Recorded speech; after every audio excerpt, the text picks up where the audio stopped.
Corey's had asked you, not locking his hand in so why did he just let go? Why didn't he just let go? He couldn't.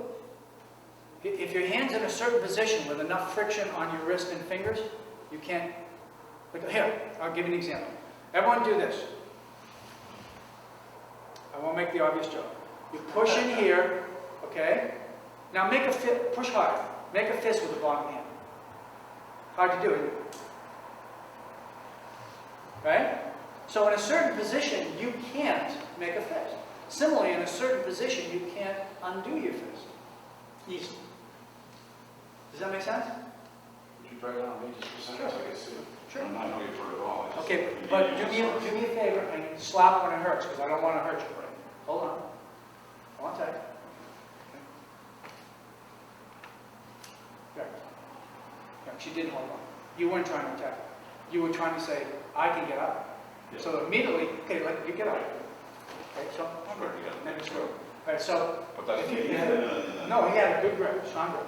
If you have a good grip, see the lock's on now, but not if I do that. Okay, you have to say, okay, no, it's okay, no. Okay, this is exactly what we should be doing here. Okay, we should have this discussion. If a person comes up and says, I can get out of this, they can. Because I just showed them how it works. And they understand what's going to happen to them. Larry, you get out whenever you want. And you'll probably be able to do it, but I'm not going to tell you what's going to happen. You get out whenever you want. Get out whenever you want. Get out now. Okay? Now, what he did is pull straight down. So you pull straight down. Pull straight down. You get out, right? Okay. That's the way he found it. Okay, so you get out whenever you want.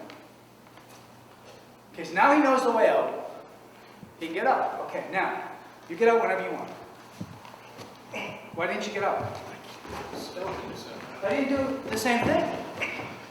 If I tell you what I'm going to do, you can figure out the way out. If you don't know what I'm going to do, why didn't you get out? Too late, huh? It's done. Okay, now if I say, well, let me put it on you, but I don't want to hurt you, that means I didn't put it on fully. And you can get out. Okay? Yes. Okay. All right, now, I want you, I'm going to do it in slow motion. Whatever I do, I'm going to do it in slow motion. And you either prevent me or you escape. Okay? You don't know what I'm going to do. I'll do it, I promise you I'll do it slow. Is that fair? Okay. How can he get out? Why could he get out? Okay, same thing. Why didn't he get out? As he pulled out, he kept with his When I say I'm going to do something, I'm doing slow motion, you get out when you want. His job is to do what? Get out. When I say attack me, what's his job? Maintain attack me. He's not thinking of getting out. He's thinking of attacking me. So his mind, that's why I said, he's trying to grab me. His mind's on a whole different thing. In fact, what you discovered just there, we do at fourth down when we do countering. And it's a mental switch. Let's say I'm here, you do kagi on me. Okay? Okay?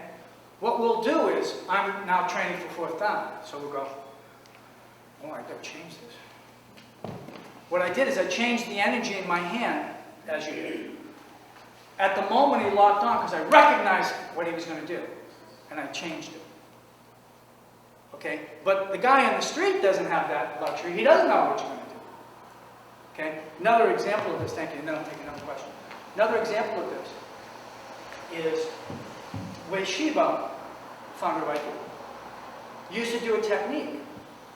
And he would just, get up, bang, do the technique, and the guy would go flying. And the student who was new, they had a reporter who was a student, who would, Sensei, would you do that technique again? They wanted to study the technique. And so what he'd do is go, okay, boom, and he'd do something totally different. He goes, no, do this first technique. Oh, okay.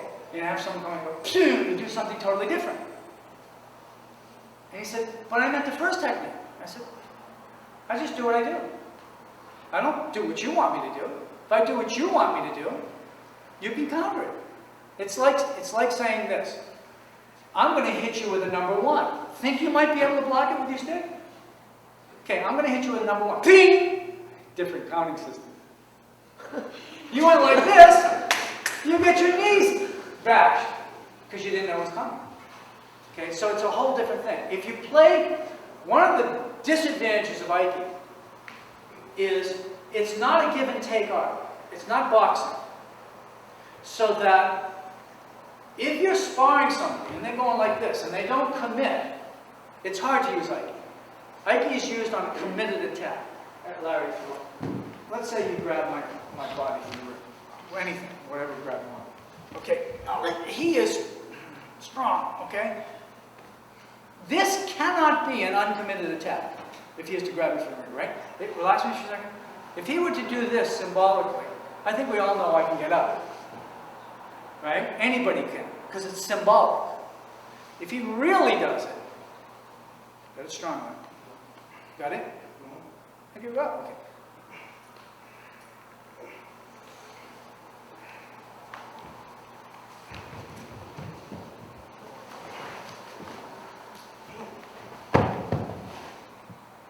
If he really does it, then I have to know what I'm doing. I can't just pretend what I'm doing. But he has to be committed. If he weren't committed, let's say, and this happens often on the street, he commits to this. I start getting out, and he feels it's loosening up. He switches to something else, just switches. Right? And then now I've got a new thing.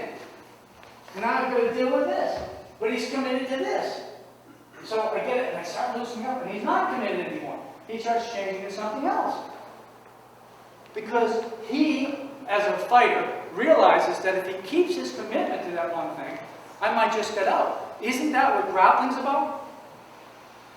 You know, I get, let me use Guro.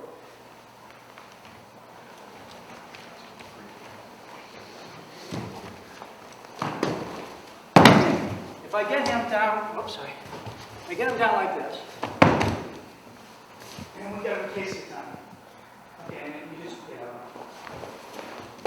I don't go, gee, you got up. I guess it's your turn to get me. Right? What I do is, I commit this, but then when he starts getting up, I start changing what I do. Right? I change my weight distribution.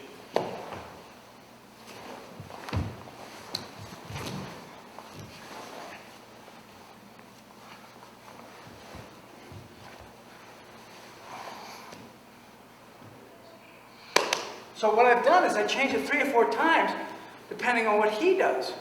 That's really fighting. Okay, so in a similar manner, if he locks me in his wrist, and I feel it coming, I'll get out and I'll counter it.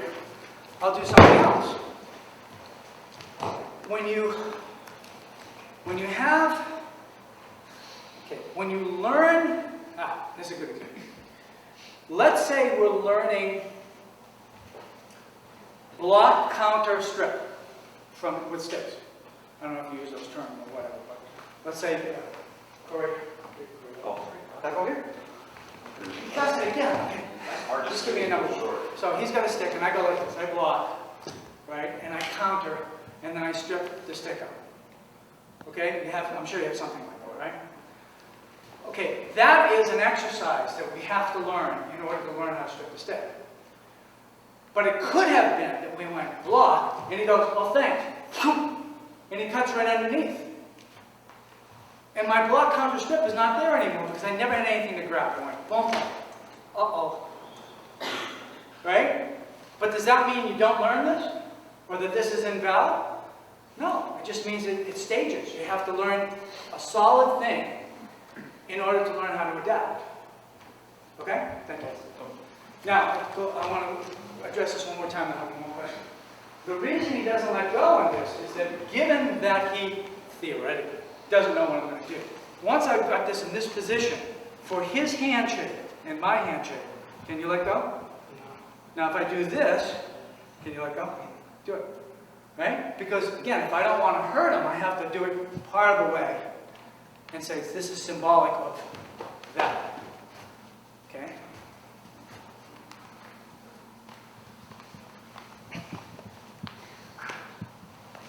See, with my own students, and I know their limitations, I can go right to the edge of, you know, without hurting them. But with new students, I wouldn't do that. I go halfway, because I don't want, you know, what a reputation I had. Did a seminar, you broke somebody's wrist. You know, that's no good. Okay? So I hope that helped. Okay? Right? Would you say it locks at a moment in time? And actually, a position that with the correct pressure, unless your hands are real, or your fingers are real short, you can't unwind your fingers. So it can get lasting. Yeah, and they are, I'm putting it on with sensitivity so that I'm not grinding it through, because then they'll go down. And I'm not letting out, because then they'll escape. I'm always adjusting. But if you're on the other side, you're sensitive, you feel a lot coming, you're going to be able to do what you were doing. Yes, yes. Turn it around. Absolutely right. And again, that's the fourth down escaping stuff that we also do. So what you did is you recognized that there was an angle that you could go that would escape, as long as they didn't do it fast and hard. And you're absolutely right. And but the answer to your first question, why didn't he do it? Because he put his mind on, I don't know what he's going to do. Actually, he didn't, because he didn't have to do that. He didn't know what he was going to do. That helps too. Okay? Yes, sir. Yeah, kind of to reiterate, Tony, a lock is a lock because it is exactly that. One of the things that he didn't do is a continuation of the strike, which redirects your attention to allow the strike. So, as he said, he does do the striking in the street or in a confrontation.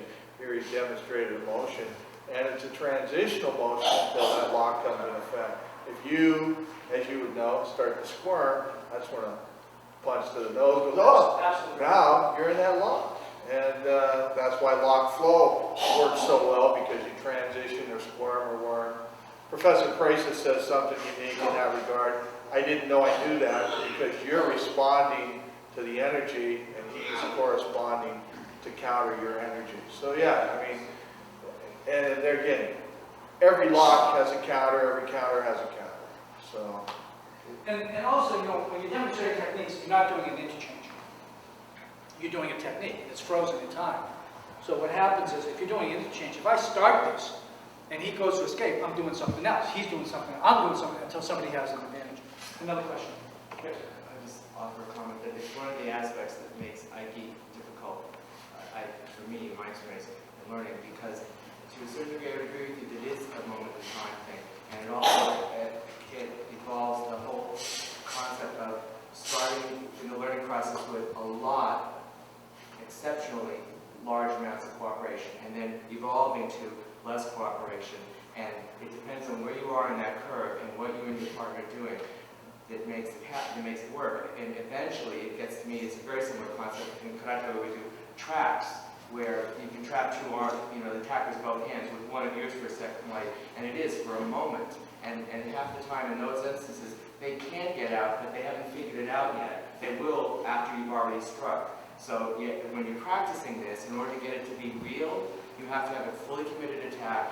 And I always tell my students, you have to be fully committed and you have to be an idiot. You have to not remember that we've just done this 14 times. Every time you have to come fresh, like we have no memory of it, fully committed, and we're still trying to be safe and protect one another. But it's a very difficult, challenging concept. It's way easier in the hard style arts that I've done where you can separate everything and it's nice and clean and clear. When you have this other person literally touching you and your interaction is completely fluid and time really matters, it's hard to be real about it. Let me give you an example of this is a Don Ajay technique, of an Aiki trap. You know what a trap looks like. You know how, you know, you can go, I can go like this and trap him. He's still attached here, and I get this trap to here, and go, you know, whatever. You know what that is. Don Ajay type trap, he goes like this. Now, why didn't he block that back fist? He's trapped, right? No, let go with this hand. Get this hand out. Let go with that hand. You can stop it easily. But what I did to your limbs contorts your mind so you don't think clearly. Okay? It's a mind game, okay?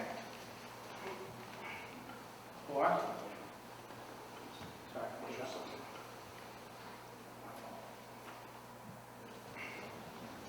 now you can move either of those up, but your own tension, your attempt to try to hold on to me, keeps you trapped.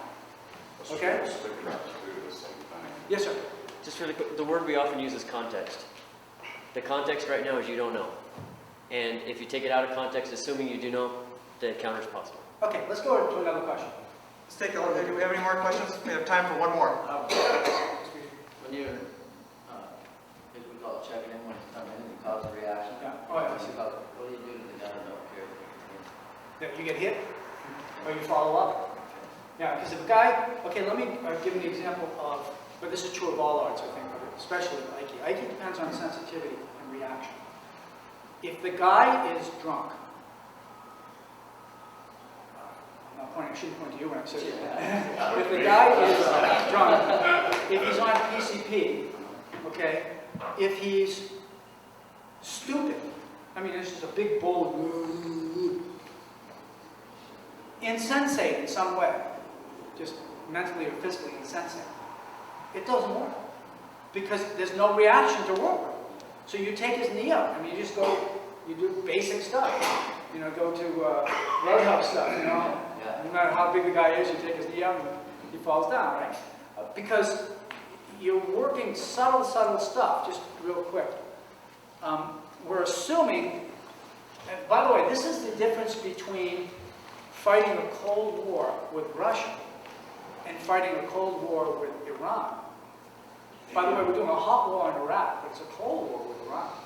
Think about it, because you know they're building up nuclear weapons, right? We think they are, and we don't want to bomb them, right? So we're sort of playing this game, but to the extent that he is a Russian who cares about his country and his family and himself, he has a sense of self-protection.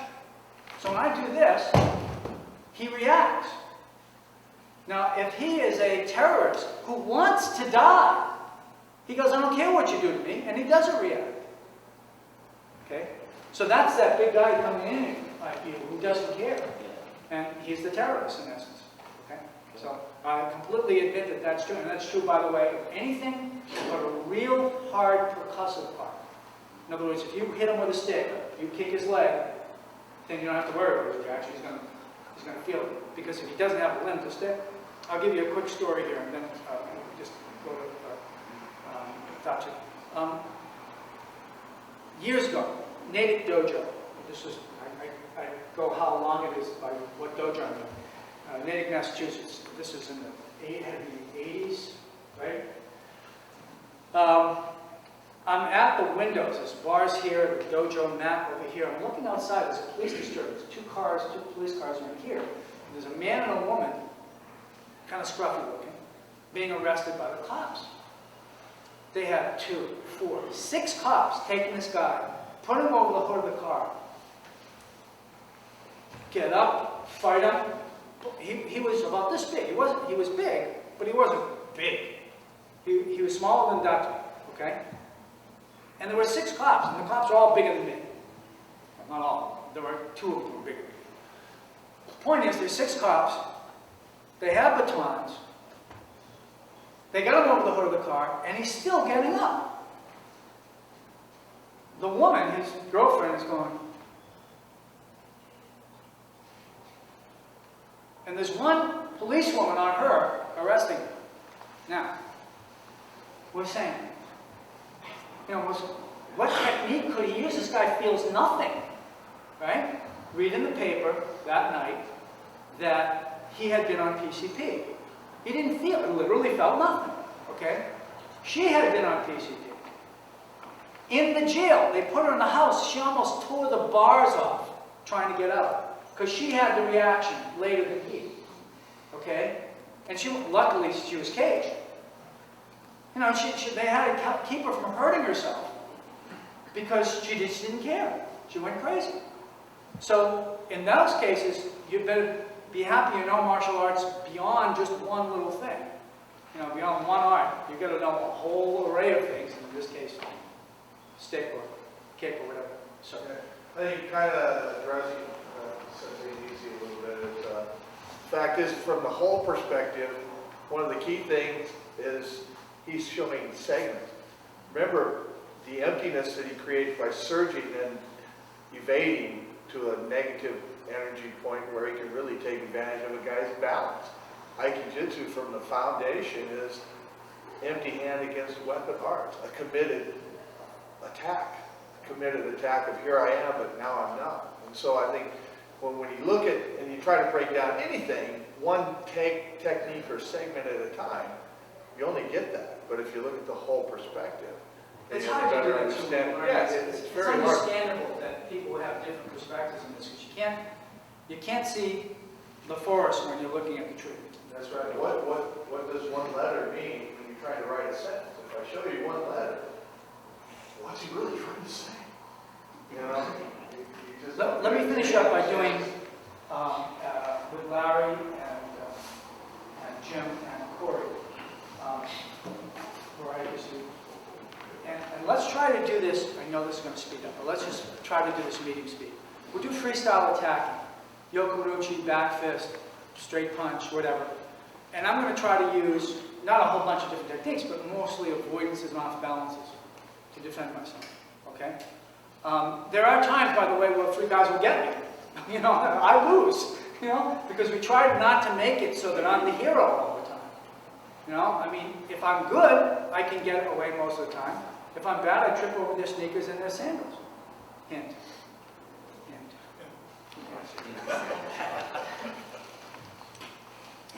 They're thick, but they get it eventually.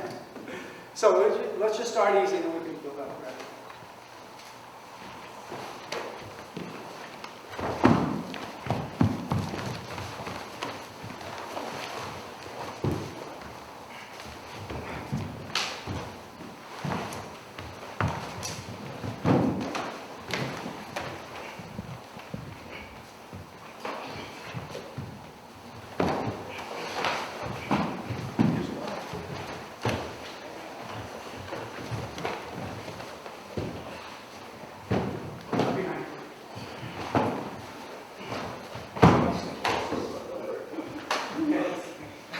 Right? So again, the idea is I'm constantly moving, but relatively subtly, to get them to go over each other. And you don't see a lot of it. But you do see, and it may not complete to a technique. Then I got to worry about this guy. But he's still discombobulated for that moment. I hope that illustrated in a speech you see. Well, thank you very much. Good question, by the way. Thank you.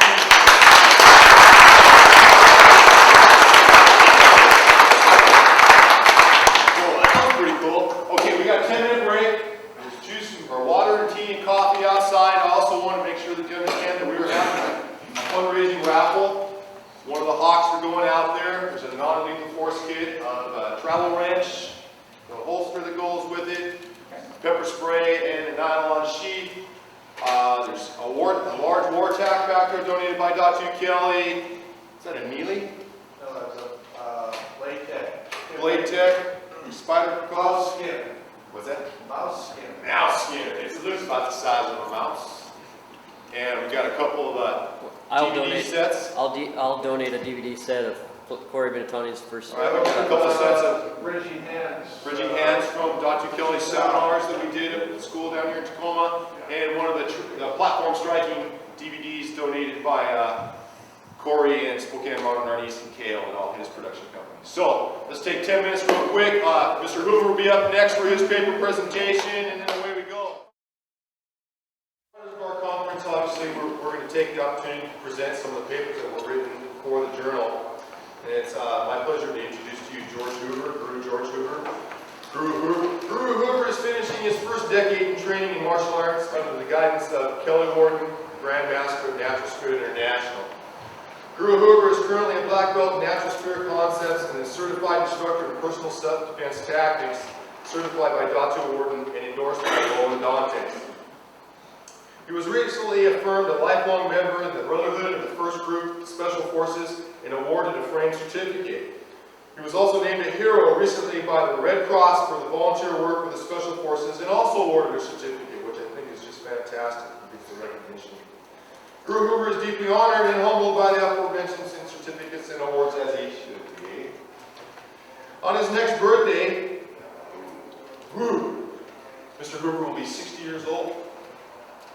George began his training in the arts at age 51 in the 1990s. Originally, the main purpose of his training was to improve physical conditioning, muscle tone, and coordination, and to offset serious health issues. And self-defense originally was a secondary consideration. In his first year, he went from private lessons once a week to training 4 nights a week. Hence, you can see what the training did for him physically. In his NSI training, it has included modern arnis, NSI combative arts, kickboxing, Western boxing, Muay Thai, Wing Chun, and Renegade JKD. Guro Hoover has also been exposed to Aikido Jiu-Jitsu, Pencak Silat, Doce Perez Eskrima, and other Filipino arts. George is currently the Western Washington Regional Co-Coordinator for the Washington Research Council and is today's and this year's program fundraiser for the event. The paper he will share with you today is entitled Sensitivity and Defensive Tactics. It's my pleasure to introduce you to George Hoover.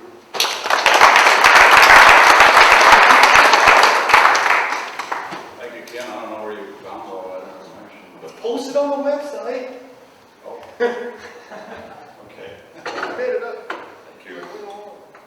Well, I don't have to introduce myself, he's done that. So, one thing I want to start off with here is, obviously what we just saw for a couple hours is sensitivity. It's a subtle form of sensitivity, but it's definitely sensitivity. And what I'm presenting here on sensitivity is maybe one viewpoint. Everyone here may have a different viewpoint, I don't necessarily agree, but it's a way of looking at it. And for this purpose of this paper, definition of sensitivity I'll use is sensitivity within the combative context can be defined as the ability to instinctively anticipate, react, and counter an opponent's move at the point of initiation or even prior to initiation. And that's whether you're attached or not attached. Attached sensitivity could be described when you have actual physical contact with your opponent. Unattached sensitivity could be described as having no physical contact, but use no other senses to detect your opponent's next move. When trained properly, refined sensitivity comes to form a sixth sense, enabling you to read your opponent's intention prior to initiation. Are we talking about some form of mysticism? Or could this be sensing your opponent's chi or energy shifts prior to initiation? According to traditional Eastern medicine, your inner self has an energy field, or chi, that fluctuates with intent as a physical, intellect, or even spiritual energy we project. Is it possible to sense and read this energy as it cultivates, fluctuates? The answer is yes. Especially if you are attuned to perceptible signs of change within the stability of human emotional balance.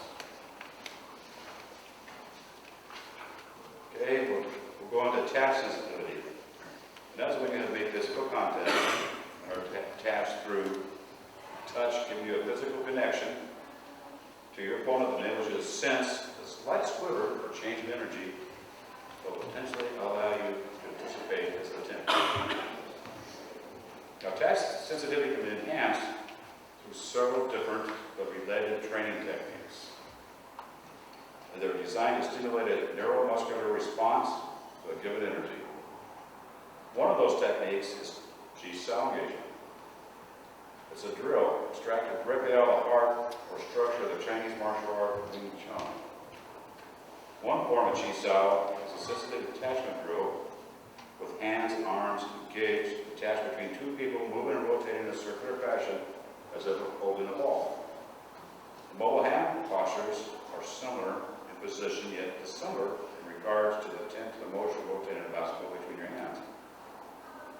During the drill, one partner will attempt to hit or regret the other's limbs. Try to create an opening to facilitate and strike the opposing person. The other party senses the attempts and neutralizes the opponent's move with a defensive counter maneuver. The body shift, parry, block and hit, trap and hit, and even balance disruptions based primarily on off of the redirection of the aggressor's energy while dominating the centerline positional control strategy. This exchange of arm-clinging engagements is much like a game of physical chess. Alternately, one party will stay in a defensive mode while the other party continues to be the aggressor. In essence, the relationship to positional control is dominated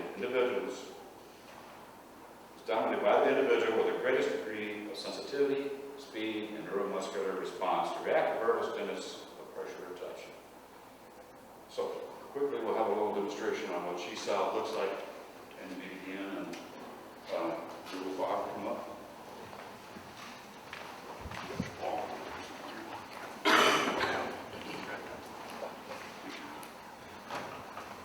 You guys stand up here, maybe go start a little she-style. Yeah, just turn it. You can see the ball in here. So really rotate around the ball. And then they can start functioning with perhaps its sensitivity because we feel where the guy's going.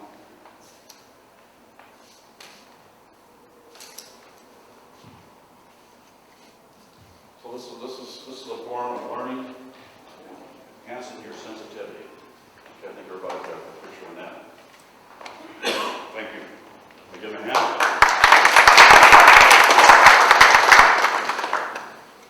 Another way to increase your task sensitivity is to practice what's commonly called sticky hands. This is where two parties are attached, hands to arms again, but this time not in a set pattern, totally random. The idea is to stay attached and follow your partner's movements, learning to sense his intentions. Most importantly, any sensitivity drill or training routine is to seek emptiness or track correctly without becoming overly engaged, not just chasing each other's hands. Additionally, the term track becomes too complex, and sometimes the concept is miscalculated, as Jesse Glover, Bruce Lee's first student, teaches. Track is not something to seek. It is the end result or byproduct of properly placed pressure to create the opening for a hit. I think Datu was talking about that earlier in response to my question. Equally, so that since they used it, equally, you both can be aggressive or function as interactive exchange of offensive and defensive intentions switching back and forth according to the dominance of the position. Another aspect of sensitivity training is practice same drills and exercises with your eyes closed or blindfold. That further heightens your sensitivity without visual support. This process eliminates the thought process of acknowledging the threat through vision, and it truly reinforces the individual's awareness. Awareness of the slightest touch or transference of energy. Remember to do these actions slowly to acclimate your sensitivity and then very gradually speed up the exercises as sensitivity grows. This drill can be performed using one hand and arm at a time in any combination besides the two-hand drill. Experimentation, consistency, and training is the key formulation to achieving positive insight and successful results in all sensitivity drill development. Now, if I could have Bob and up here again, speaking out. And give them a demonstration of sticking out. Good. Switch from one hand to the other. Okay. Now, one thing I learned from experimenting here with my classes that I teach, this is I had a class with I had a lot of people, so I thought, oh, I'm going to do sensitivity. How am I going to do this? I'll go, you jump in here. We'll circle, three people, one hand apiece. And what's going to happen here, with sticky hands, is you're going to feel two different people's energies at the same time. With your eyes closed, you got to react instinctively because you can't think about one guy over the other. Okay, that's great. Thanks, guys.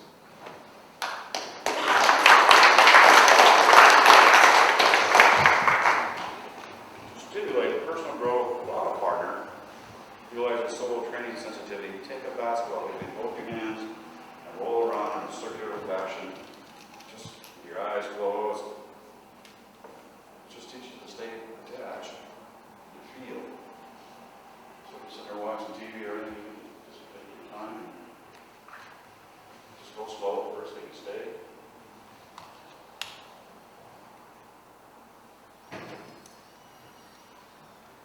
So do this with your eyes open and then closed to further enhance field sensitivity. Even a stick mounted or tied to a solid object, like a post, offers the opportunity to enhance personal soul development. That could be, you can do this sensitivity stuff off the side of the fighter, Mount Joan. Practice sliding, slipping, snaking by using your hands, arms, and even legs with forward pressing, neutral pressure, and pull energy to better understand how to transfer variable energy or power, balance, and weight displacement. So you do things, do it softly and slowly. Okay, now you can. Eventually, after some point, you'll become sensitive enough to anticipate your opponent's moves prior to initiation. This will enable you to counter your opponent's motion at the point of initiation prior to initiation. That's the quote. Datu Worden, Grandmaster Natural Spirit National of my martial arts training, my fellow mentor, senior group, Bob Riley, following region please. Have both that exceptional sensitivity. They have the ability, when performing the aforementioned sensitivity drills and exercise with their eyes closed, to counter, lock, and disrupt under almost any circumstances. Another one of my mentors, Guro, second son of the late Grandmaster Reggie Graces of Modern Armies, does a joint locking series that continuously flows from one lock to another. This method of application does not implement standard locks, but blends with individuals' energy. And as they resist or respond, they are instantaneously bound by positional control locks that disrupt the balance and immobilize on touch. Martin knows about that because is he here? Martin? He's in the hall. Okay. He, a couple years ago when Demetrio was here, he took Martin, who's pretty high up on the Chun, and did a lock flow on him with his eyes closed and just took him all over the place. He is very sensitive to his opponent's given energy at any point in time. A sensitive gift, cultivated attributes, inherited from his father, Grandmaster Randy A. Graces. Practicing Koban, the specific method of training creates an internalized comprehension of physical force, allowing you to become hypersensitive to any striking or lock energy directed at you. This ingrained neuromuscular response system creates a cohesive balance in all offensive and defensive moments and assists in the refinement of technical skill as the counter and reverse most aggressive actions. Non-attached sensitivity is the next example. Non-attached sensitivity is sensing your opponent's intent without physical attachment through physical clues such as eyes, weight displacements, posturing, or essential telegraphic motions relative to aggressive intent. However, there is the extrasensory perception, or ESP, side to consider when you sense the next move without these physical clues. How is that possible? Does it really happen? Try this. Blindfold yourself. Allow people to advance into your personal space until you sense their physical presence or energy, right up to the point of physical touch. Again, this needs to be slow repetition while increasing the speed of advancement. Only after you feel a heightened sense of awareness, you may be surprised how your sensitivity to awareness and proximity will be enhanced. All these drills and exercises can make you more sensitive and aware of danger. Have you ever walked into a room or a situation that says danger? Something's not quite right, but your senses on edge. Sensitivity training can enhance your premonition abilities, making you more aware of your surroundings and potential danger. Whether sensitivity training enhances physical awareness or heightens your metaphysical psyche, or both, is extremely beneficial to your defense tactics. And that doesn't matter what your martial arts foundation is. Okay, let's look at sensitivity in stick fighting. Sensitivity in stick fighting is achieved by the rhythm, subconsciously listening to the clicks the sticks in hand, sensing half beats, and a change of pattern giving warning of a shift in tactics. The late Grandmaster, Randy Graces, Datu Worden, another one of my mentors, Guro, Dr. Randy Graces,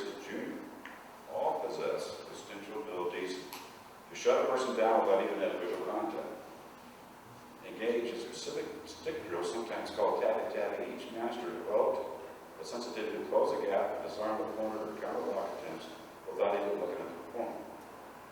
Through the perception of energy and heightened sensitivity, the reactor will set their opponent up to respond or get hit by predicting the specifics of the opponent's counter. If the opponent changes the rhythm through a half beat, they are tuned and alerted to wire or sound or field. Refining pattern cohesiveness, they also seek emptiness while neutralizing any attempt to escape the compressing the gravity of the physical encounter. The adrenaline of fear in combat heightened sensitivity.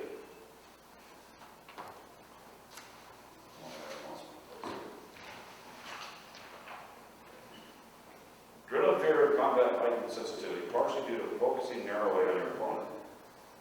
In case of local attackers, one must broaden perimeter control, increase the level of intent during physical contact, and expand strategic manipulation of any and all opponents to create body shielding and physical deterrent positions.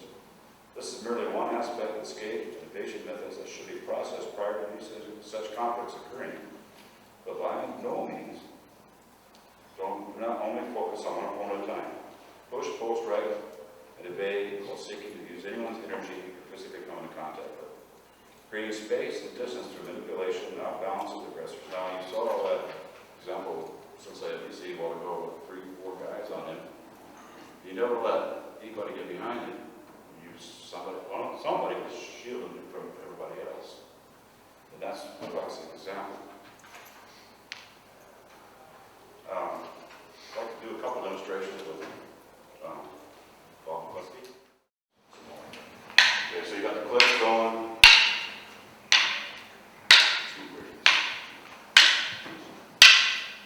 Okay, so now you create an opening, you create a space that you're, so as soon as he hits, boom! So in stick fighting, you got the rhythm, and then you got the emptiness to take it close. So, credit because now you got an edge weapon in front of you. You got a different noise. So let's do this.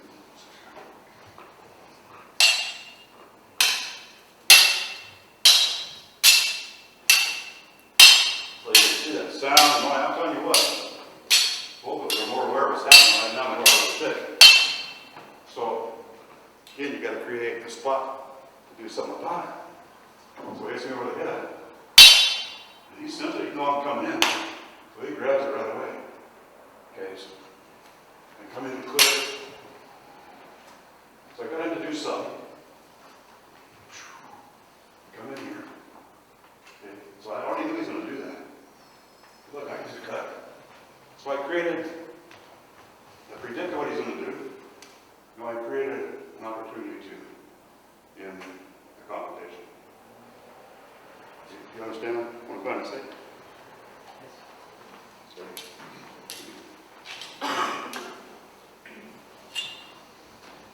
So when training with weapons, sensitivity is dependent. I know the personal experience, for example, when doing stick drills with a machete, a person tends to be much more alert and sensitive to changes. No matter what style martial arts you practice, enhanced sensitivity will improve your timely, spontaneous reaction to countering adverse aggression. Awareness sensitivity to keep the ball in unwarranted combative situations by detecting aggression before it happens. Detecting aggression before it happens. Enabling you to prepare or escape. At this time, I'd like to thank the WRCMA and Corey for the honor of submitting a research paper and being published. Further, I want to thank Datu, Worden, Bob Riley for their input and preview of this paper. Mr. Worden, would you stand up for a second? Please. Most of all, I want to give my gratitude to Mr. Worden for the gift he has given me. That's what you said.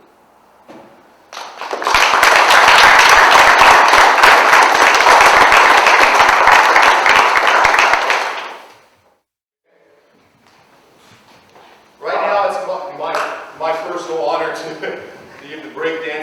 Michael Jackson guy back here.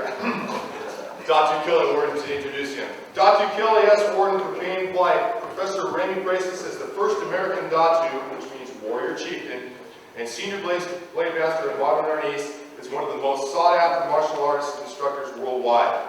With root origins in the traditional arts of Ishinryu and Shotokan karate and the Filipino art of combat Annesi, this homegrown T-town martial artist has stayed true to himself and has never taken advantage of the arts.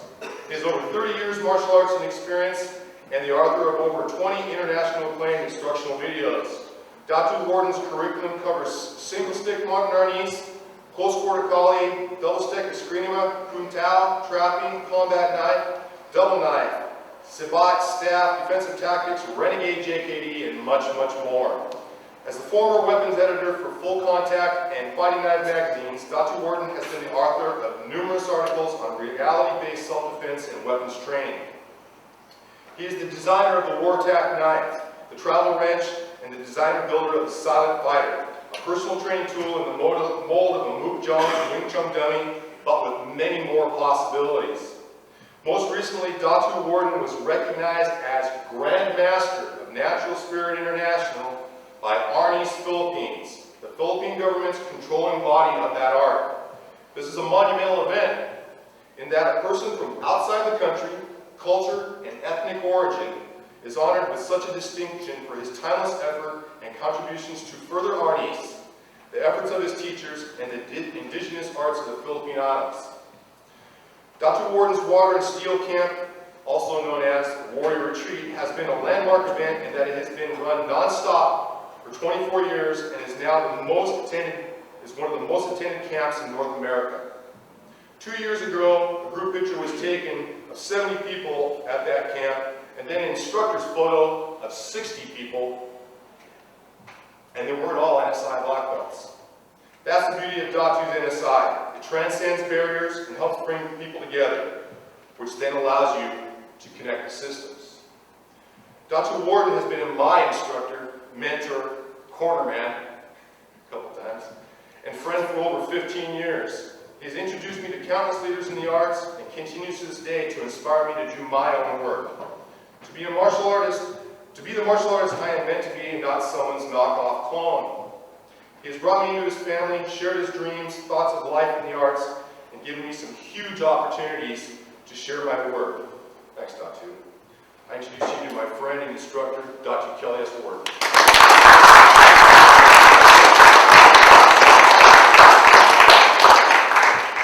Man, a few words. Anyway, single stick and knife. We're going to just transition to that. Then we'll start with the entertainment. Once I get out on the floor, get that adrenaline jumping. All right, it's brass. It's got bronze and all different kinds of things in it, and metal etch it gives it that antique look. And then this is actually a Damascus made by oh gosh, looks like Haas Cartwright. I'm trying to think of who he is. It's funny when you go to knife shows. There's him and there's Josing Khalsa and a couple of other guys. But you got Haas Cartwright. Josing Khalsa was a Sikh. Isn't that right? Sikh. So you get these guys together and it's like, whoa, all these different costumes. Well, you guys are welcome to check it out. It feels good. Snakewood handles, and it's also got mosaic pins. So I'll be submitting it to either Almar Knife Company, and it'll be a prototype for somebody. One of those companies there, hopefully they'll make it. And let's move this back because I don't need this. Anyway, a lot of stuff. But since I only got an hour, I want to really just address generalized motion. I think the energy and circular energy and moving off of circular. One of the key things I want to emphasize probably, because I know several other guys are going to be doing knife, it's just the essence of that. And in the Filipino arts, they call that kuntao. Right? Ian, just your stick is fine. We'll correspond to that. So say I have a single Sid Wally, since we use that. And why do we use single Sid Wally? Other than the fact that if I'm out here and I throw a punch, just a second, I throw a punch, you get hit my hand. If I throw a kick, he hits that. If I throw a secondary punch, I throw this. And in essence, if you look at me here, I throw a right punch, my weight displacement, he hits that. My weight displacement is to read so that he sees this. I fall forward. My next is and my next is here. So empty-handedly, he can address this one, he can address this, he can address this, and he can address that. Then he can bridge on the guy. At any point in time, if you notice that, also weight displacement, transitions of weight, balance points, those type of things. That's one of the cool things I see about the Filipino arts. It's alive. It's very much alive, and it allows you to read body dynamics without even knowing you're reading it. Professor Precis would go, I didn't know I knew that. I am very good. Because he moves away from an energy that is advancing towards him to a neutralization point. Neutralization point is he strikes me one, I disengage but I intercept. If this is an arc and this is acceleration, this is dissipation, this is maximum force. So as he accelerates, I disengage and I move and I control from there. Over here, this may be a strike, that may be a strike, and like Tony was working, you have balance points.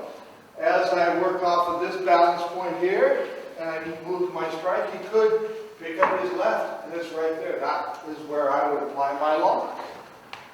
So I'm going to generate his energy to neutralize it or negate it, and at the same time, once I stop that and pass it, redirect his energy, he's going to pick that up. That will be where I may pick up a lock or move off a given energy.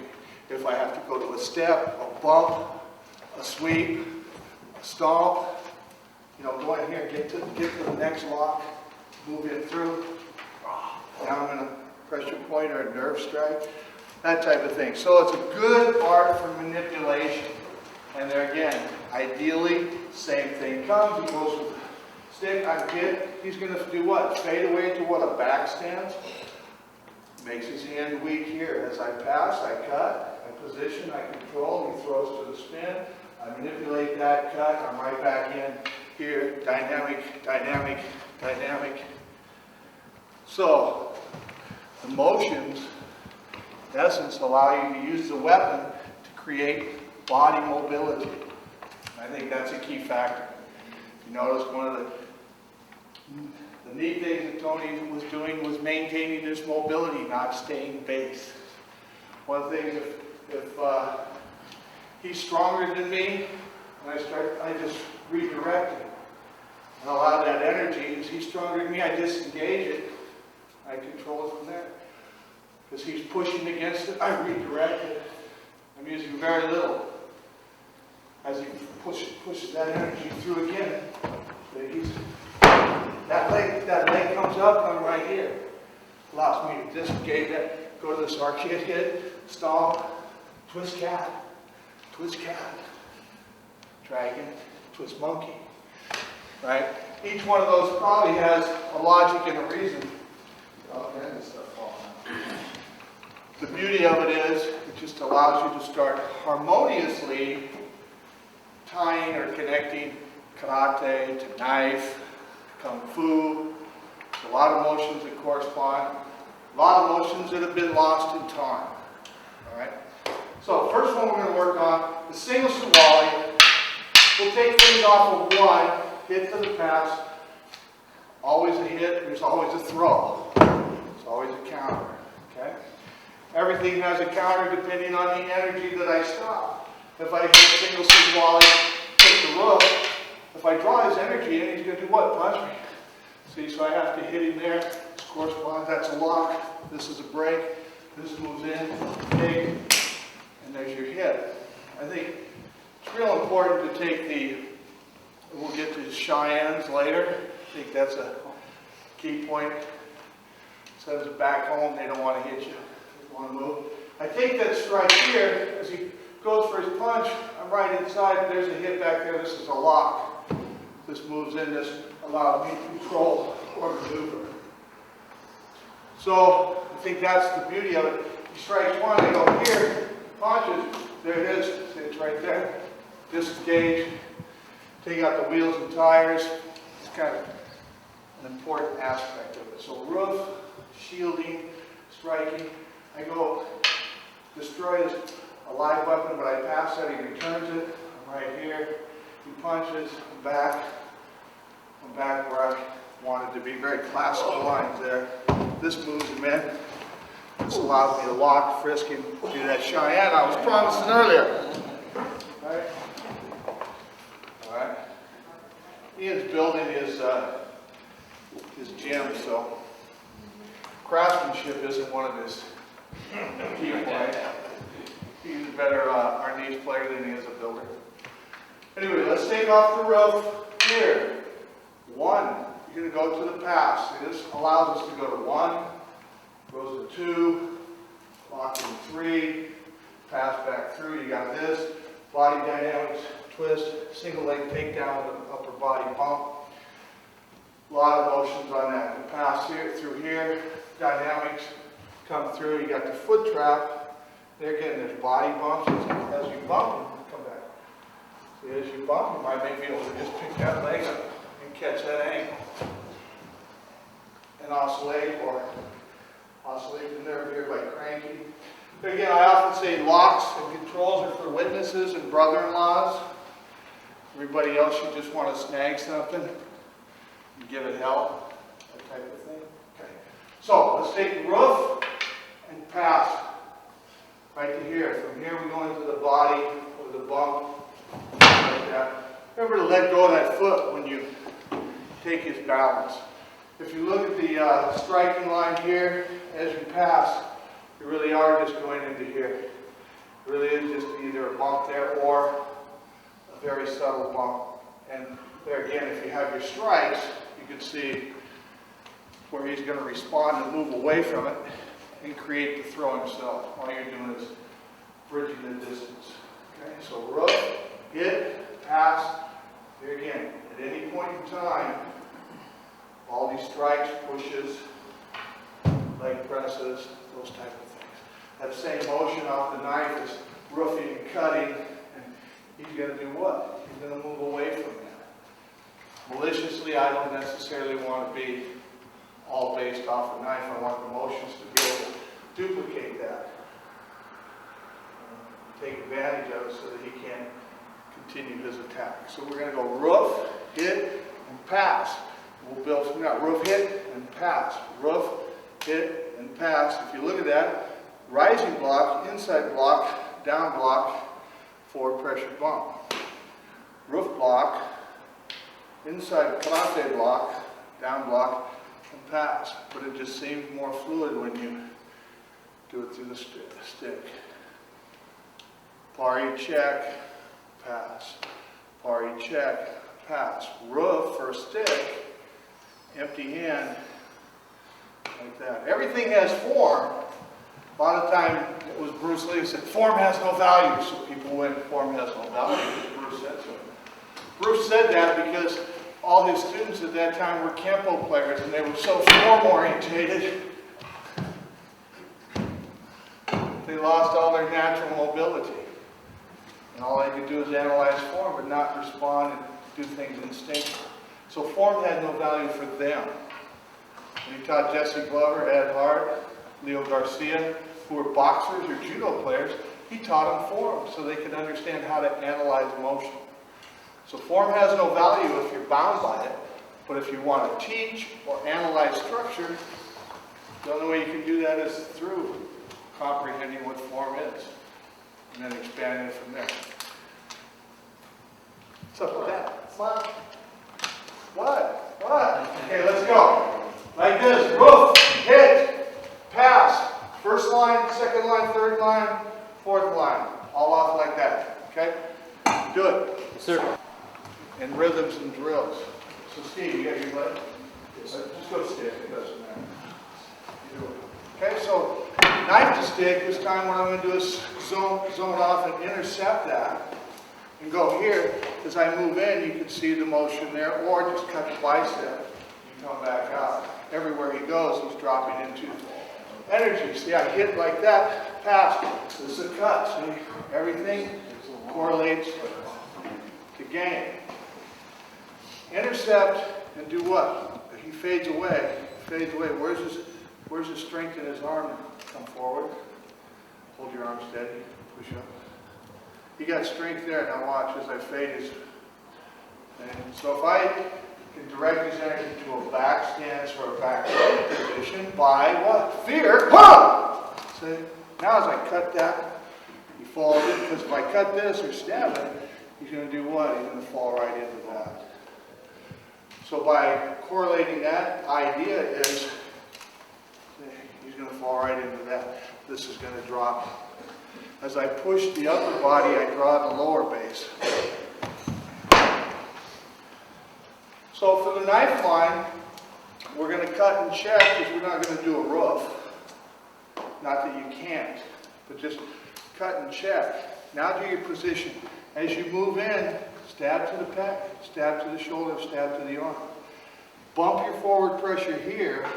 Now draw your weight away. Okay? The idea is to get out of there, do the least amount of damage. Too much knife combat is here. Dead son of a bitch. Of course, I need to cultivate that in today's military. That's what I do. One of the key things with blade is, it's one of the greatest tools for empowering mankind. A little bit of skill and a little bit of knowledge and attitude, you can create a fighter with very little effort. Okay? Great martial artist and military man said, if you love your family, teach them knife, no one can touch them. Doesn't have to be a knife, it can be a pencil or a pen. It can be the travel wrench, because as he comes in at one, I shatter that and I hit that and I break him up like this. See, all that hurts. Sorry. Doesn't take much though to really do some serious damage. There again, standard grip or reverse grip, I come in, there's a hit, there's the pass right there. All this is pop and cut. Look at the very classical motion that I step on that hand and lock this right into a lock. Bury that into his skull. Not that you guys seen me do like that. Okay? So that's the idea of the second line, is hit and hit. Now, classic example, he checks my hand, I cut his hand, now I go here. Now I can still go to where I need to go. All these shots like that, shatter that kneecap, oscillate that ankle. If I spin it, he's going to do what? Throw that spinning heel kick. That's it, because I'm going to do like that. Now from here I can just arch that ankle or go to the nerve point center. There again, the distinction between a killing blow or a knockout strike. You want that picture, George?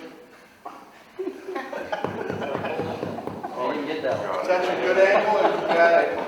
We good. Kids just broke that ankle not long ago. Alright? So, intercept.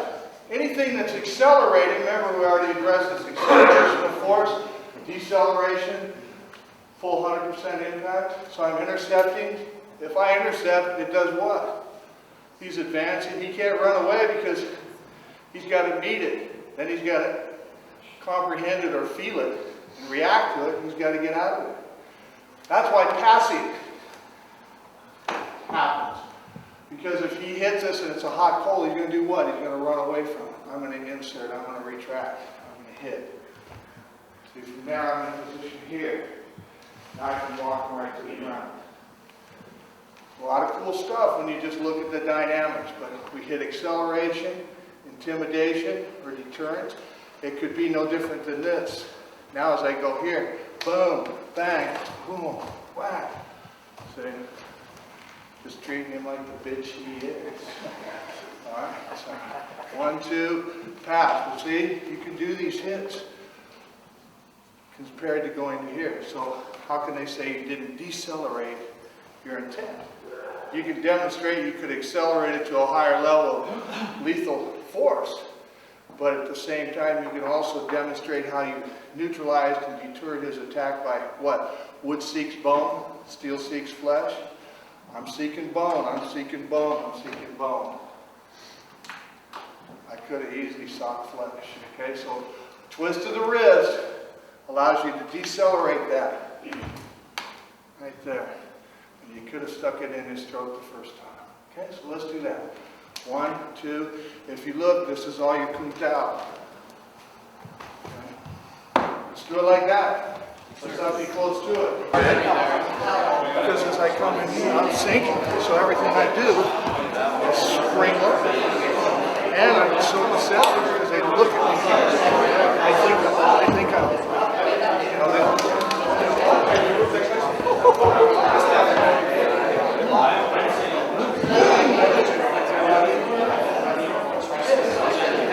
to down with just palm is out and then go up like that. Go down and go up. Go down and go up. Go down, go up. Just carry that past your side center line. Now go up. It's here to here, here to here. So it's a downward or a number 8 or a number 9 to a shield. 8 or a number 9 to a shield. Bop. Big bop.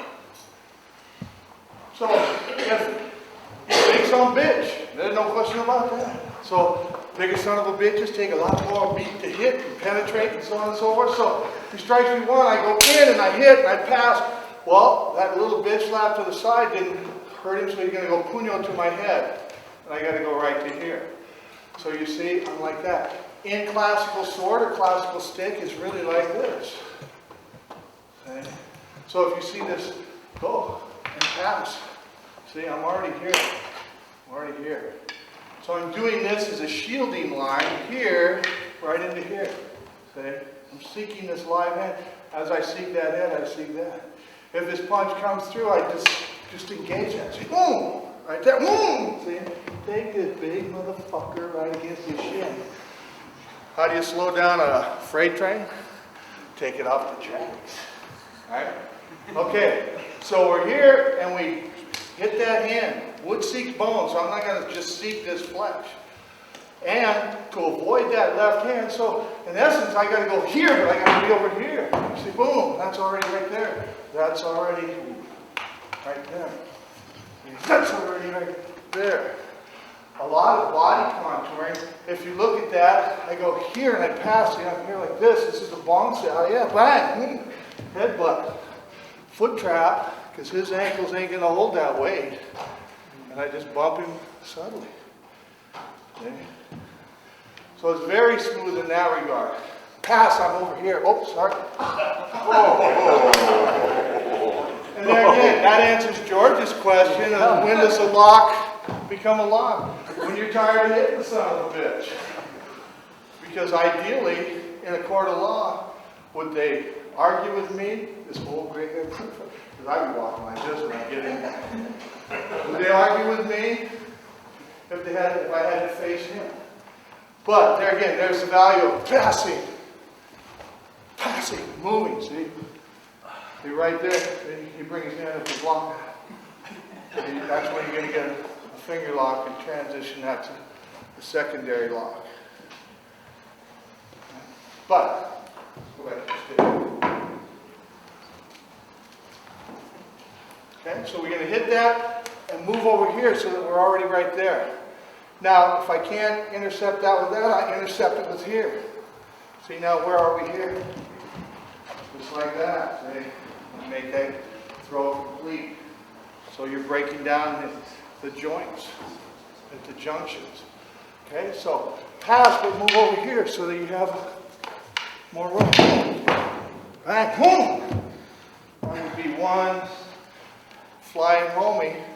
And if you guys are that close, you're in what I call cheerleader position. Hey, what's going on over there? Maybe I could kick that prick in the head too. Doesn't matter if it's him, me, or somebody else. You're a cheerleader. If you're in the 10-foot perimeter, you should be grabbing your son, your friends, and clearing the area. Grabbing a big guy like Chris from behind. Oh, what's going on? Hey, what's going on out there? And getting your shit back there. All right? Fastest way out. So, palace, shift, and shield. There's your hit. There's your trap. Straight punch, lock, break, throw, bump, redirection, move, lock, transition. There it is. Gotta be sensitive because those things are holding us up, right? The form would be 1, 2, 3, 4, or 4. See? Palace, shielding, abanico, opening the window, forcing his hit to come to me. I could drop it, or I can close on it, hit. Do you see?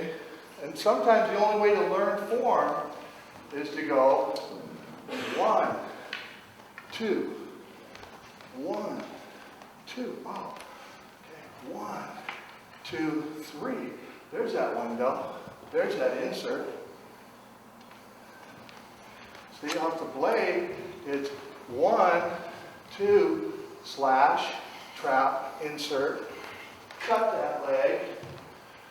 You know, like say timber, right about there. Okay, so do that. Go to palace, to shield, to abanico, which is what? Outside block, inside block, or a load. How many times have we seen this motion in karate? It's right there. Okay. So palace, shield, abanico, or trap. Well, now you got vertical straight punch from Wing Chun. Insert number 6 from 6, 6, 7, number 7, crosswalk, throw. A lot of stuff there. There's an old saying in Filipino martial arts, try to forget. If you try to remember, you're just going to go, what? All right, go. Get that out. See, you can just see how easy that one is, see? Nice and smooth like that. You get to the palace. I'm fast because I'm moving over here. As he starts to go, I just go down, I contour to this, and I'm stepping on his face and locking that over here. If I want to switch, I'm just going, switch, bitch. That way I can come in here, like this, to see what all he's got that I can take home and sell at the garage sale later on. Make it look too easy, Steve. Right. You're a good victim, Steve. So, I feel force here and I move because when he feels me, he's going to have a little bit more strength there, right? So I want to ride this to the outside. When he starts to go, or punch, see, I can trap that and still ride. So of course, you got all the classical stuff, but I just like melt them down. That way you can contour. See how he gives you this? Okay? See how he gives you that? Well, this is a step over. Now you get this. Sensei Poli, do you have any advice for that? Or you get this. Where's your mom? Who's your daddy?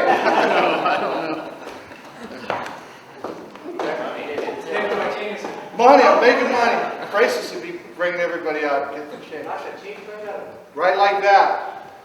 Go here. Push down. Contour this. If he gives you a foot, fine, but really you're looking for that hand. See? That hand. Hum! And you, who's that black dude in LA they should have just held down? Rodney King. Then you roll them over to here and you go like that. Oscillate that one underneath the arm. You can't get out of it. Then hit Chris over here. Okay? Get your money looking like you laid it out there. Just like that. Worden, nickel, penny down. You couldn't have got any more symmetrical. Hold that. Nothing cheap. Just like that. And see, you can use this as a drill. Roll back. You roll back. See, use that as a drill. There's another drill like that. Just throw a punch. As I disengage, he punches with the backhand, he punches, and I go like that. And that's so I can learn how to pass energy. So I'm going here like that. And I move in, I contour this.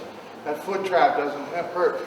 But to get him off, say I want to crowd him here and bump this like that. See, ideally I get this finger, that's kind of fun too. You making money, Tony? Alright, so you're going like this. And you're shifting that in, stepping out and kneeling. Let's try it like that. Do it like that. We only got a couple minutes and I got to close up. Guys, that's a pretty good deal if you go over there and enter that, because I think anybody that enters is going to win. Anyway, the Filipino bridging hands, Chi Sao, corresponds all this. I never just hit somebody, I always lock them up and tie them down. So that's part of the game. This is a condensing. There's Wally J. Small Circle stuff in here. There's Prices Sardinis. There's Sonny Newpont stuff. Jesse Glover, Ed Hart's, Ted was kind of guy. You know, it'd be funny. You know how they do superheroes and they shake you up? I'd come out like a little bit of everybody. Joe Cocker. Something to say for Joe Cocker martial arts. But, yeah, there's so much to the art, you just have to research. And as you can see, by adding Shihan Tony stuff to my stuff, just adds a real nice additional package. He'll lock you, he's not showing the transitional hitting. being I'm teaching military and a lot of direct survival type stuff, I haven't had the opportunity to get back to the art. So I have to extract from the art to make it functional. Last thing a military guy wants to do is for me to show him gentleness and softness or a path. He's got to feel everything, literally. I'm giving these guys a helmet and a bigger rattan stick than this, and they're stick sparring. No fucking gear, they're just beating the shit out of each other. Yeah, that's the stuff. You know, we don't train with rubber knives that's dulled as steel knives. When they take a hit on the wrist, it's, oh, that could have broke that. Oh, I fell into it, my throat slapped. That works. So I don't get an opportunity to teach much of the art anymore. I kind of recently said, I'm 52 years old, I don't know how long I want to keep killing for a living. So I'm trying to build my foundation back. I've got a lot of seminars I do, get out there, but ideally, you know, the art is contained there. If you have the time to research it, you can find a correlation to everything. That's why Professor called it the art within your art. And a lot of people look at JKD and they look at the high-speed path that Inosanto's taken it, but the one thing that they don't see in JKD or the path is the inclusion of karate and the inclusion of traditional arts, because they just go with Muay Thai, Silat, Savat, those Wing Chun, even those have traditional roots, they're not the traditional Okinawan and Japanese arts. They're not even the classical arts from China. They don't really include those because they're not combat efficient initially. You have to put more time in it. But really what you do is when you get JKD today, you got a bunch of spoiled brats that never learn foundational skills, because no matter what you do, there's structure in everything. There's structure in karate, there's structure. How's that not an inside block and a pass and slash into an outside block or a shielding motion? If I did the same thing with a samurai sword compared to the quickness and utilitarian effort of a knife, it'll go, wow, that's fast. Well, the dynamics of the sword is going to give you a much smoother element. The reason I move the way I do is because I have traditional arts in my foundation. Jim Keating and I have often discussed this. Why are we different? Why do we see so much more in JKD than the JKD guys? Because we sat there and we went like this and we did all our stuff that we had to do. We understand the dynamics. So we have a better appreciation for the smoothness and simplicity of the art and its final evolution, which has not yet been seen. And we often say, too, the way we've shedded away from stuff and given you guys 2 more years, you should be meditating or levitating. Because we've already touched one new one. So, we were at the Halloween store the other night, and they had a Chihuahua dog you hit and it pumps on your leg. What kind of Halloween scary thing? That is kind of a scary thing, especially with a big dog like one of these two, but hey, you know. Anyway, great effort, Corey, trying to pull everything together, which he did. And thank all the guys that showed up from out and about. Definitely want to thank Chief Antoni and Annesi. One thing that nobody said was, hey, you know what? I was reading stuff in Inside Karate like before me and him had gray hair. Yeah, it's true. You know, so it's been a long time. Jim Keating said that he's always been a prolific writer, always writes things. Even back then, when JKD was making its transition and infusion to different arts, progressive arts, Tony was writing insightful things using traditional concepts and evaluating them to the same principles of dynamics using geometric angulation as referenced in Filipino arts. Before Filipino arts even hit the scene, he was using traditional elements to come up with the same basis. So, yeah, it's kind of cool to finally meet him. I honored it so when I was a young man. All right. Ladies and gentlemen.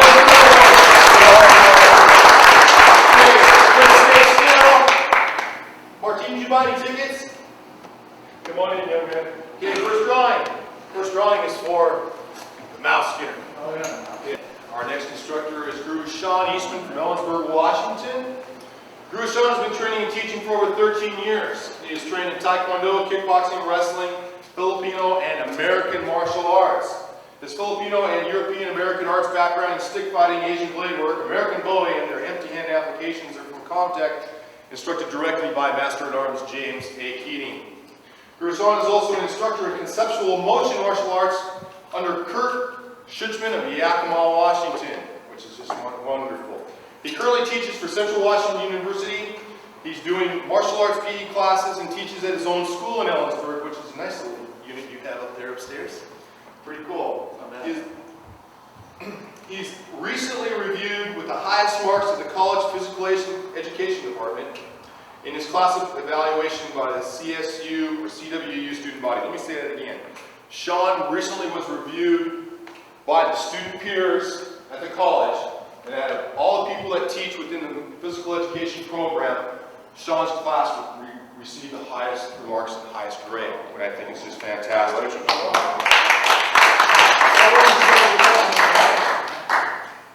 Just a question, Sean, are you teaching like exercises too, or are you just doing the martial concept? Mostly straight martial arts. I'm doing little boxing drills to get them, you know, a little physical activity. 100 jumping jacks, 200. Oh, hell no.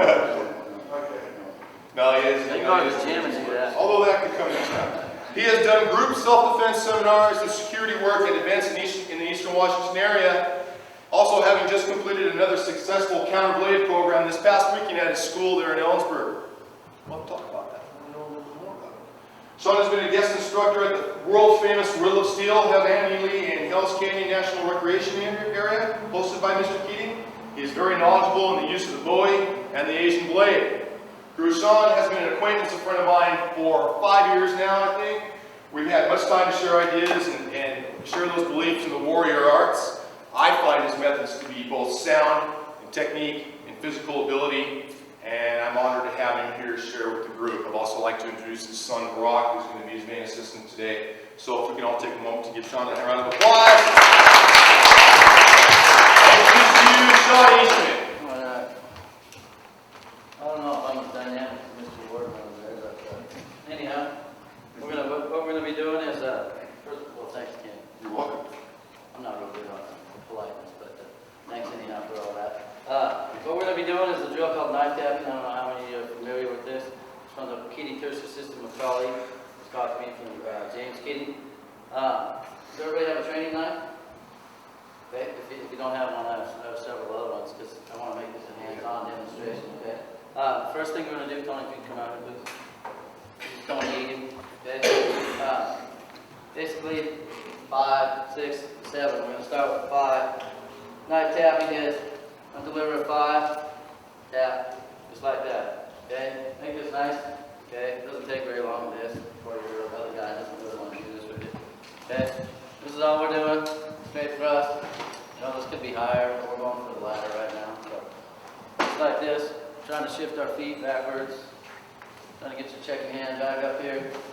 This is an excellent drill. It seems like a beginner's drill, but there's many layers to this. You can cut, you can do all kinds of stuff out of here. And it sophisticates this live hand. The live hand is basically the knife fighter's secret weapon. You know what I mean? It can reach out and do all kinds of crazy things.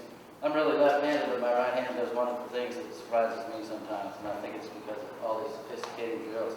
Also, this hand's coming back up here. I'm trying to protect my throat, protect my heart, you know, most of my vital stuff. If I gotta get slapped in the throat or something, it's better to do it on my hand. You know, calls this the sacrificial hand, which I don't always agree with, but if it's my hand instead of my throat, I'm pretty happy.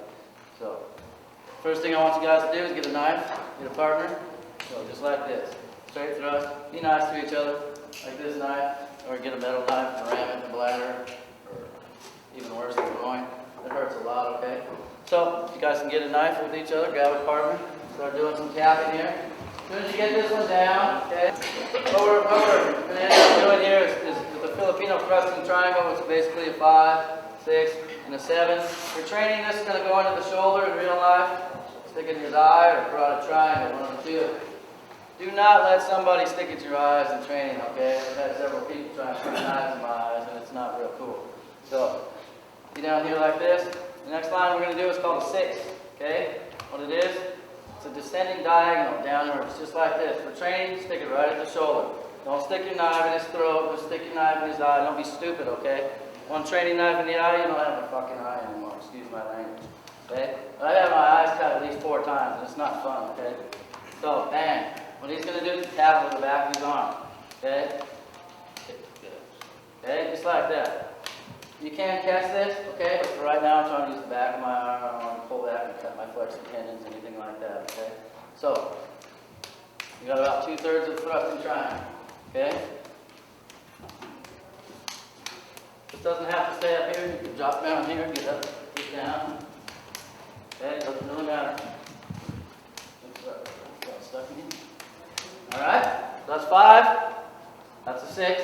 However you want to call it. This is edge up. Okay. This is one of the sneaky knife fighter's tricks. When he reaches up to grab this, I'm going to cut him. Go down to my 5 and 6. Okay. So let's go ahead and get your partner. Do a 5 and a 6. Okay. You can check with the back of your hand and turn it into a grasp. Okay.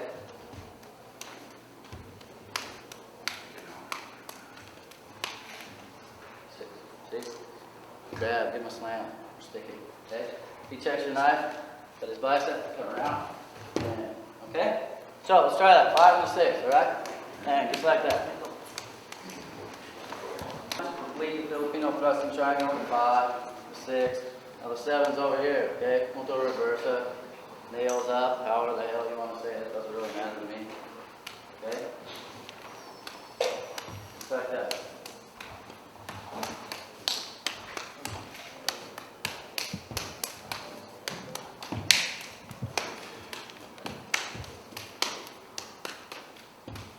Okay, so 5, 6, 7.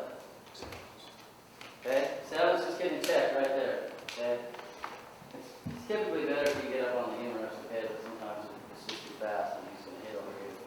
Okay, so you can slide like a ricochet hit. That's fine. Okay, so you still keep control of that. So 5, 6, 7. Good.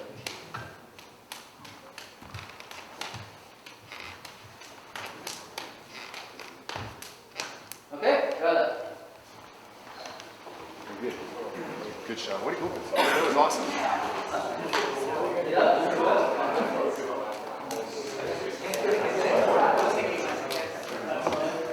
Oh, you want me to take it off? Got my knife, and he thrust it at me, I might, bang, hit it, and be in, okay? You never know, there's 1,000 permutations for this stuff.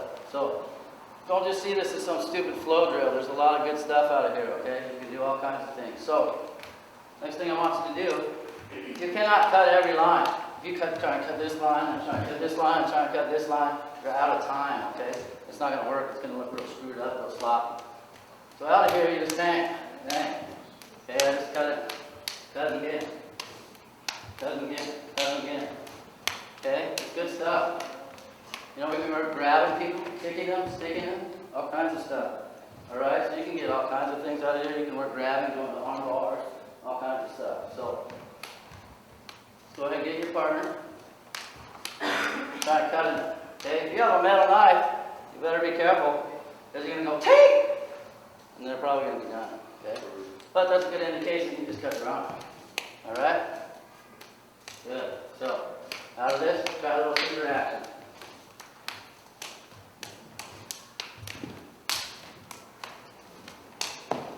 Okay, go ahead. Okay. It's pretty tough sometimes for people to just actually just do this. Okay, this is all right. Okay, you got to start somewhere. Sometimes you start with C, sometimes you start with A. But to make yourself faster, that start inserting half beats. Instead of tapping once, I'm going to tap twice. Okay, so I tap your hand, man, tap your shoulder. Okay, start, bam.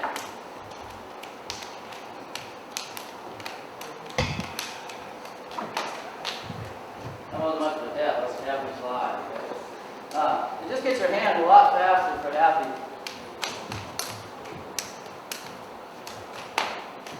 Okay?